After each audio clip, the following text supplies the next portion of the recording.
half an hour நம்ம ஒரு 1 hour கூட கொடுக்க வேண்டாம். நம்ம ஸ்கூலுக்கு ஒரு குழந்தை 7:30 மணி 8 மணிக்கு அனுப்புறோம்னா நீங்க சமைக்கிறது வந்து 6 o'clock ஆரம்பிக்கணும் அப்படின்னா ஒரு 5:15க்கு எழுந்துக்கோங்க.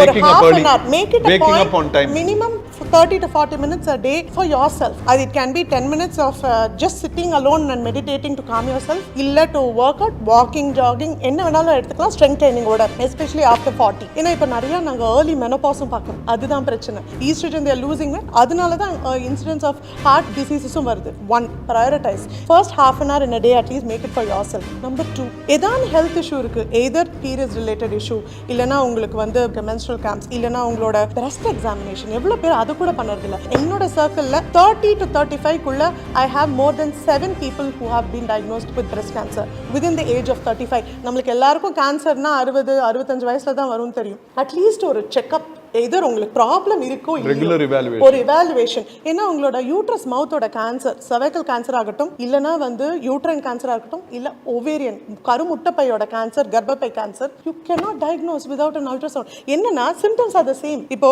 நம்மளுக்கு வயிறு கொஞ்சம் ஒபிசமா இருக்கு, அது எல்லாருக்குமே இருக்கும். நம்மளுக்கு சிசேரியன் பண்ணதானே வயிறு பெருசா இருக்கு, இல்ல எனக்கு எக்ஸசிவ் ப்ளீடிங் இருக்கு. யாருக்கு தெரியும் கர்ப்பப்பை வாயோட cancer excessive bleeding is one of the symptoms. அது நம்ம டாக்டர் கிட்ட போய் 40 இயர்ஸ்க்கு மேல அந்த பாப்ஸ்மியர்னு ஒரு டெஸ்ட் எடுக்கல, இல்ல நம்ம ஸ்கேன் பண்ணி ஒரு கருப்பையில நம்மளுக்கு ஏதாவது வந்து ஒரு கர்ப்பப்பையில ஒரு கட்டி இருக்குன்னு தெரியல, முட்டைப்பையில இருக்குன்னு தெரியல, regular checkup is a must. I think நம்மளோட ஹெல்த் ஒரு 40க்கு மேலனா ஒரு பேரலா போறது இல்ல. குழந்தைங்க அப்பதான் டீனேஜுக்கு வருவாங்க, அப்பதான் நம்ம லைஃப்ல செட்டில் ஆகும். கேரியரும் அப்படிதான் இருக்கும், நம்ம ஹெல்த்தும் அதே டைம்ல தான் பிக்கப்பும் ஆகும். I think 1, me time, 2, self examination, 3, not delaying to see the doctor. I think இந்த 3 விஷயம் உமனுக்கு ஒண்ணு பிரச்சனை இருந்தா இமிடியேட்டா நம்ம ஒரு டிசிஷன் எடுத்து வரணும். நம்ம இப்போ ஹஸ்பண்ட் கிட்ட கேட்டு அவர் ஊர்ல இருந்து வந்து எவ்வளவு பேர் என்கிட்ட டிலே பண்ணிருக்காங்க, ஹஸ்பண்ட் அப்ராட்ல இருக்காங்க, நான் வெயிட் பண்ணியிருந்தேன் அவருக்காக வந்து பாக்குறது இல்ல.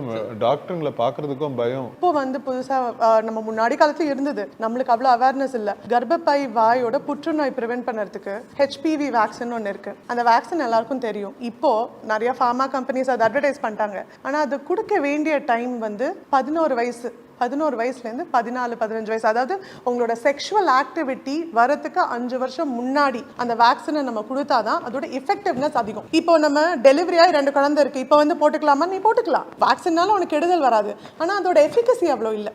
அதோட மேக்ஸிமம் அதோட இம்பார்ட்டன்ஸ் வந்து நீ அந்த டீனேஜ் பருவத்தில் கொடுக்கறது தான். அப்போ தான் உனக்கு கர்ப்பப்பை வாய் கேன்சரை ஆல்மோஸ்ட் அந்த HPV வைரஸை ப்ரிவென்ட் பண்ணுறது மோர் தென் 90% ப்ரிவென்ட் பண்ண முடியும். அதோட அவேர்னஸ் நம்ம சொல்லி தான் ஆகணும். ஆனால் இப்போ டாக்டர் கிட்ட கேட்க போனால் எல்லா டிடிக்கு வருவாங்க, அடிப்பட்டாலே டிடி போட்டுறோம். ஆனால் யாருக்கும் HPV பற்றி தெரிய மாட்டேங்குது.